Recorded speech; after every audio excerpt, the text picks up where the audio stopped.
મિત્રો, ચોમાસું ગુજરાતના ભાગોમાં હજી વિધિવત રીતે પ્રવેશ નથી કર્યો એ પહેલા, મતલબ કે જે 2026નું ચોમાસું શરૂ થાય તે પહેલા નોવા દ્વારા મહત્વપૂર્ણ જાહેરાત કરવામાં આવી છે. તે બાબતની માહિતી વિડીયોમાં જાણીશું. તેમજ વરસાદની ગતિવિધિ બાબતની માહિતી જાણીએ તે પહેલા જે પણ મિત્રો નવા છે તે ચેનલને સબસ્ક્રાઇબ કરી લેજો. તો મિત્રો, આમ જોવા જઈએ તો અત્યારે એટલે કે હવે જે ચોમાસું બેસવાની તારીખ નજીક આવી ગઈ છે ગુજરાતના ભાગોમાં, પરંતુ હજી સુધી ગુજરાતના ભાગોમાં ના તો કોઈ વરસાદના એંધાણ દેખાય છે કે ના તો હજી કે પ્રી મોન્સૂન એક્ટિવિટીનો વરસાદ ગુજરાતના ભાગોમાં જોવા મળી રહ્યો છે. તો હજી મહારાષ્ટ્રના ભાગો સુધી પણ વરસાદની ગતિવિધિ મંદ પડી ગઈ છે. મુંબઈથી લગભગ 150 કિલોમીટર જેટલું દૂર ચોમાસું આવી અને અટકી ગયું છે.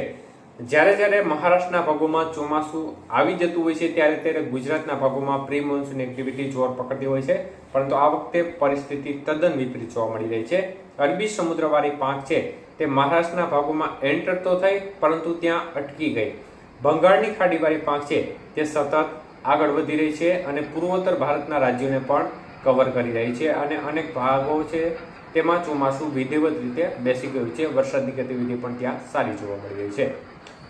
ત્યારે મિત્રો, વિવિધ એજન્સીઓના જે ક્રાઇટેરિયા અલગ હોય છે અને ક્રાઇટેરિયા અલગ હોય છે. અમુક એજન્સીના કહેવા પ્રમાણે આ ચોમાસું પૂરું થશે ત્યારે અલ નીનો સંપૂર્ણપણે સ્થાપિત થશે એવું અનેક એજન્સીઓનું કહેવું છે, પરંતુ નોવા દ્વારા જે સત્તાવાર રીતે જાહેરાત કરવામાં આવી છે તે મુજબ અલ નીનો છે તેની શરૂઆત થઈ ગઈ છે તેવી વાત તેમણે સ્પષ્ટપણે જણાવી છે અને આ વખતે સુપર અલ નીનો બને તે પ્રકારના સંકેતો પણ તેમને આપ્યા છે. જોકે ચોમાસું પૂરું થયા બાદ આ પ્રકારની સ્થિતિનું નિર્માણ થશે તેવી વાત પણ તેમને જણાવી છે. ખાસ કરીને આપણે જોતા હોય છે કે અલ નીનોની લડાઈ છે તે આ વખતે ચોમાસા ઉપર હાવી થાય તે પ્રકારના સંકેતો અત્યારે જોવા મળી રહ્યા છે. તેને કારણે ભારતના અનેક રાજ્યો પર તેની અસર જોવા મળી શકે છે. પરંતુ વધુ એક સારા સમાચાર પણ એ છે કે આ વખતે ઇન્ડિયન ઓશન ડિપોલ છે એટલે કે આઈઓડી છે તે ચોમાસા દરમિયાન પોઝિટિવ રહેવાની સંભાવના દેખાય છે. જો વધુ પોઝિટિવ બને તો એ અલ નીનોની સામે ફાઇટ આપી શકે છે, જેના પરિણામે ગુજરાતના ચોમાસાને એક ફાયદાકારક પરિબળ સાબિત થઈ શકે છે અને વરસાદની ગતિવિધિમાં પણ આ પરિબળ છે તે આપણને ફાયદો કરી શકે છે અને જે અલ નીનોનો ઓછાયો છે તેના જે પ્રભાવ છે તેને થોડો ટાળી શકે છે. તો મિત્રો, અત્યારની પરિસ્થિતિ જોવા જઈએ તો કોઈ પણ પરિબળો અત્યારે ફેવરમાં જોવા મળી રહ્યા નથી. એમ જેવો છે તે પણ અત્યારે ખાસ કરીને ફેવરેબલ ફેઝમાં જોવા મળી રહ્યો નથી. 8મા ફેઝમાં હાલ છે અને તે હજી પણ થોડા દિવસ ત્યાં નજીક રહેવાની શક્યતાઓ છે. એટલે અરબી સમુદ્ર અને બંગાળની ખાડીમાં પણ સિસ્ટમ બનવા બાબતે એમ જેવો છે તે પણ ફેઝ 1-2 આજુબાજુ આવવો જરૂરી છે. ત્યારે મિત્રો, ખાસ કરીને અત્યારની પરિસ્થિતિ જોવા જઈએ તો અલ નીનો અને ખાસ કરીને આઈઓડીની લડાઈ છે આ બંનેમાં હવે કોણ જીતશે તે તો સાચો ખ્યાલ ચોમાસું પૂર્ણ થયા બાદ જ આવશે.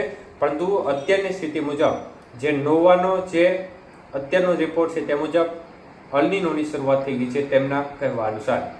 આમ જોવા જઈએ તો વિવિધ એજન્સીઓના જે અનુમાન હોય છે તે સતત ત્રિમાસિક ગાળાના અનુમાન પરથી તેઓ અલ નીનો ઘોષિત કરતા હોય છે, પરંતુ સત્તાવાર રીતે અલ નીનોની શરૂઆત થઈ ગઈ છે. તો મિત્રો, પ્રી મોન્સૂન એક્ટિવિટી બાબતે વાત કરીએ તો હજી ગુજરાતમાં ખાસ મોટી પ્રી મોન્સૂન એક્ટિવિટીના વરસાદની શક્યતાઓ દેખાઈ રહી નથી, પરંતુ હવે 3-4 દિવસ સુધી લો લેવલમાં ભેજનું પ્રમાણ વધવાને કારણે કાંઠા જે વિસ્તાર છે સૌરાષ્ટ્રના દક્ષિણ ગુજરાતના ભાગો છે કાંઠા વિસ્તાર, તેમાં ક્યાંક વરસાદી ઝાપટા પડે તે પ્રકારના સંકેતો અત્યારે દેખાય છે. બાકી કોઈ મોટા વરસાદની સંભાવના હાલ જણાતી નથી. તો હવે આગામી દિવસોમાં અલ નીનો અને આઈઓડીની લડાઈ થશે અને આમાં કોણ જીતશે તેનો સાચો ખ્યાલ છે તે 2026નું ચોમાસું પૂર્ણ થયે ખ્યાલ આવશે કે આપણું ચોમાસું કેવું રહ્યું, કયો પરિબળ છે તેમને મહત્વપૂર્ણ ભાગ ભજવ્યો. તો મિત્રો, સતત અપડેટ તમારા સુધી આપતા રહીશું. હજી પણ 22-23 તારીખ સુધી કોઈ વાવણી લાયક વરસાદનો રાઉન્ડ આવે તે પ્રકારના સંકેતો જણાતા નથી અને હાલની સ્થિતિ છે તે ખેડૂતો માટે ચોક્કસપણે કઠિનાઈ ભરી છે, કારણ કે ચોમાસું બેસવાની તારીખ નજીક આવી ગયા હોવા છતાં પણ હજી ગુજરાતના ભાગોમાં વરસાદની ગતિવિધિ જોઈએ તે પ્રકારની જોવા મળી રહી નથી.